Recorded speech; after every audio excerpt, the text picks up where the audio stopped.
Hello everybody, welcome to Snyder's Inc. And today I am just about to start punching TV screens. Today we got Courtroom Consequences video. And this is Killer Senior Citizens Reacting to Life Sentences. Now I actually wonder how many of these will actually be life sentences. Do you know how many times I've heard them say life sentences and then it's not even? Now I'll say on just many courtroom videos. Let's see how many of these I actually have sentences. Please jump, hit the like button. And subscribe on comments, think down below. Let's go. Yesterday, looking frail and wearing a face shield, the 74-year-old D'Angelo confessed to 13 killings and almost 50 rapes. Like a movie villain, D'Angelo would also taunt his victims over the phone.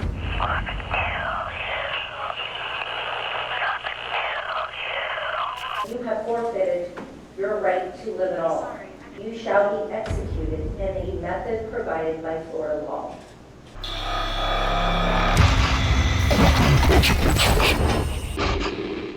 This is Jeremy Lee Moody and Christine Moody, a self-proclaimed white supremacist couple from North Carolina, who are facing charges for the brutal murder of a registered sex offender, Marvin Parker, and his wife, Gretchen Dawn Parker, in July 2013. The heinous crime unfolded when a neighbor called 911 reporting a possible disturbance at the Parker residence. When deputies arrived, they found Marvin and Gretchen Parker dead, shot at close. One of them called people concerned about the Parker's welfare. Brackett said a Union County Sheriff's deputy went to the Parker's home at 2809 Furman Foundy Highway at 8 p.m. July 22nd, 2013. The deputy found their bloody bodies in the living room. Charles Parker had been shot twice in the chest with a .380 handgun, stabbed several times. Gretchen Parker had been shot in the chest and stabbed twice in the neck and once in the chest. Range with a .380 handgun and stabbed. Surveillance footage led to the arrest of Jeremy, 30, and Christine, 36, who were subsequently charged with 2 counts of murder, kidnapping, and firearm possession. However, a real shocker came when Jeremy Lee and Christine Moody unleashed their madness in the courtroom. During their sentencing, the Moodys initially asked for a White first couple in North Carolina have been sentenced to consecutive life sentences after killing a registered offender and his wife. Jeremy Lee Moody and Christine Moody admitted to purposely targeting and killing a couple in July of last year. Initially, Jeremy and Christine Moody apologized to the judge, asked for a 30-day sentence so they could see their children grow old together. Okay, these two are not senior citizens though. These two are in their 30s. These two are in their 30s. That is not senior. That is what the... Actually, I think that's the opposite of what a senior citizen is. That's literally the exact opposite. 30-year sentence so they could see their children and grow old together. Please have mercy on Christine tonight so we can still have a chance to grow old together as husband and wife. But their true colors emerged when Judge Lee Alford handed down consecutive life sentences. Justice demands a life sentence. This is how they responded. Jeremy brazenly taunted the victim's family. Pervert later. That's what child molesters get. Calling them unprintable names. Christine wasn't left out. She echoed her husband's lack of remorse, stating, "Do you have any regrets?" "I have no regrets. Killing that pedophile was the best day of my life." Their chilling lack of remorse was further evidenced by their plan to target more sex offenders. Had to do it over again. I'd kill more. Moody's revealed they had another sex offender in mind as their third victim, but were caught before they could strike again. Lawyers claimed that both Jeremy and Christine were sexually abused as children, fueling their desire for revenge against those who hurt them. Psychologist Harold Morgan, who analyzed Jeremy, suggested that they believed they had a divine assignment to kill all sex offenders. Okay, see, that is fine in theory. You know, you would abuse children, sexually abuse as children. You see their sexual, predators in your mind, something triggers up. Clearly not already mentally stable human beings leads to that. Doesn't undo. Then it makes you so you sense the life. It is one of those ones though that's kind of hard to hate them too, right? Like maybe I don't know. Maybe the wife. You could have like sympathy for the victim's wife. I don't know I don't know how her situation was. I don't know how much she knew or how long they've been together. Was she with him when he was doing these vile acts? I don't know. But it's hard to really have sympathy for the victim, because like one of them is a child molester. So like, I don't know how you would have sympathy for anyone in this case. The Moody's were also linked to a white supremacist group, Crew 41, known for targeting sex offenders. However, they denied that the Parkers' murder was related to the group. The murdering couple were sentenced to consecutive life sentences. This should not be on the list. Because they're 30 years old. These are not senior citizens. Neither of these two are. 36 is not a senior citizen. Justice is good enough and demands a life sentence. However, this wasn't the only time a convict freaked out during their sentencing. Take, for example, the case of Alex Murdaugh, a prominent person. He is a senior citizen. He's like in his 50s or 60s. He counts. The first one's the only one is the one where I'm like, even age doesn't put them on this thing. Nothing about that. And they cannot be put on this list now because they killed senior citizens. That's not how this works. Don't switch the rules up there, courtroom consequences. Personal injury attorney and heir to a powerful legal dynasty in South Carolina. On June 7, 2021, Murdaugh reported that he discovered his wife, Maggie, and his son, Paul, dead near the dog kennels on their sprawling estate. My wife and child got badly. After over a year with no arrests, Murdaugh himself was indicted on 2 counts of murder and 2 counts of possession of a weapon while committing a violent crime in July 2022. While the crimes committed by Murdaugh were reprehensible, his conduct in court will make your blood run cold. Throughout the trial, Murdaugh insisted on his innocence, but state prosecutors presented compelling evidence against him. They argued that he had shot his wife and son at close range with a rifle and shotgun, allegedly to distract from his financial misdeeds and gain sympathy. But it is overwhelming, and it shows this man to be a cunning manipulator, a man who placed himself above all others, including his family. The prosecution's case relied on circumstantial evidence, including mobile phone data and gunshot residue, as no murder weapon was ever found. However, the most significant piece of evidence was a video taken by Paul at the dog kennels. Quit, Cash. Come. Quit. It's okay. Come here. Hey, he's got a bird in his mouth! Which contradicted Murdaugh's previous claims about his whereabouts that night. Murdaugh's defense team argued that he was a loving husband and father who had been unfairly targeted by law enforcement. Unfairly targeted? He lied about where he was? There's evidence against him? He has a motive? But sure, loving father and husband. Sure. However, the evidence suggested otherwise. I was gonna say. In a high-risk move, Murdaugh testified in his defense, acknowledging that he was at the dog kennels before the murders and had lied to investigators due to a long-standing addiction to prescription painkillers. He also confessed to years of theft from clients to fund his drug abuse. After 20 months of denial, he admitted during the trial that he had lied. I don't think I was capable of reason, and I lied about being down there. However, he maintained that none of these actions proved his guilt, and tearfully declared that he would never intentionally hurt his wife or son. I'm innocent. I would never hurt my wife, Maggie, and I would never hurt my son, Pawpaw. Despite his denial, a jury found him guilty of all charges after less than 3 hours of deliberation. He stood emotionless as the judge pronounced his sentence.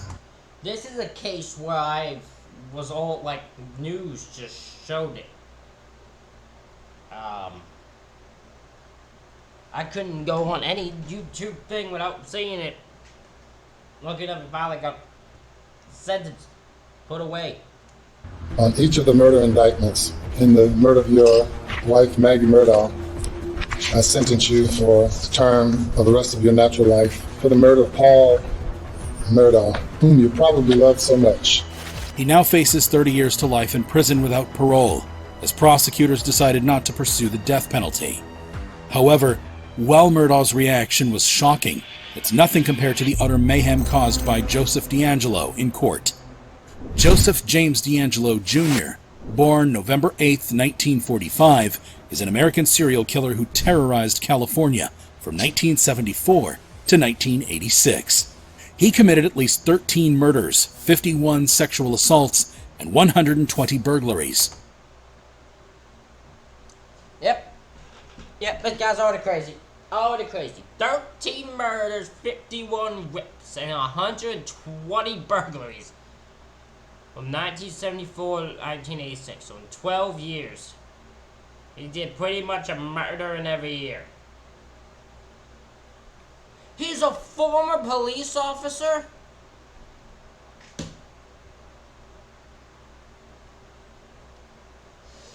Oh.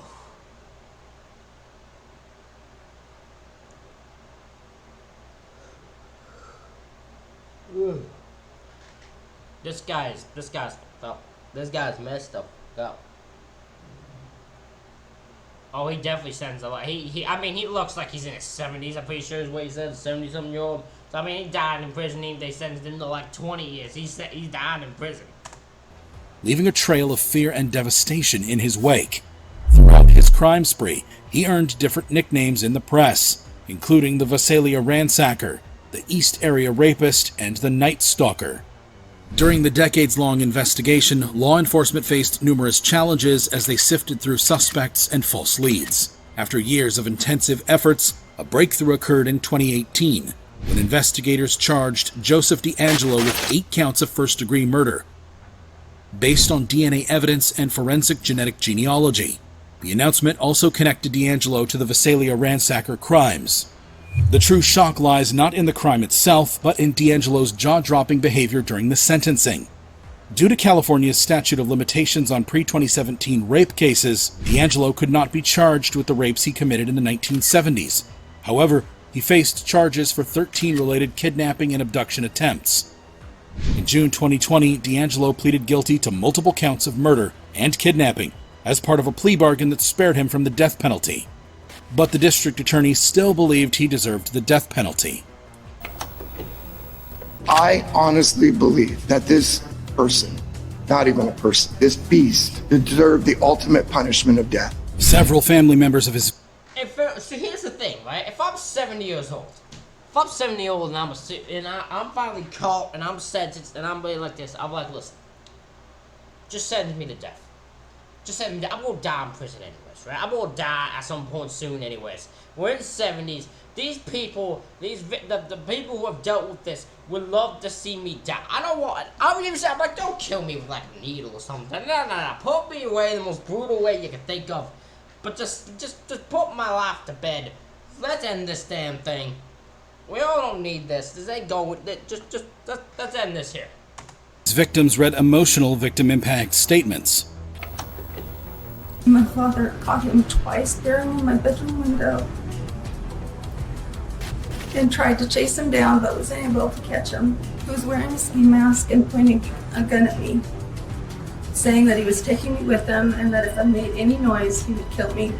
DeAngelo fired 2 shots, hitting my dad. He then turned the gun on me as I was down on the ground.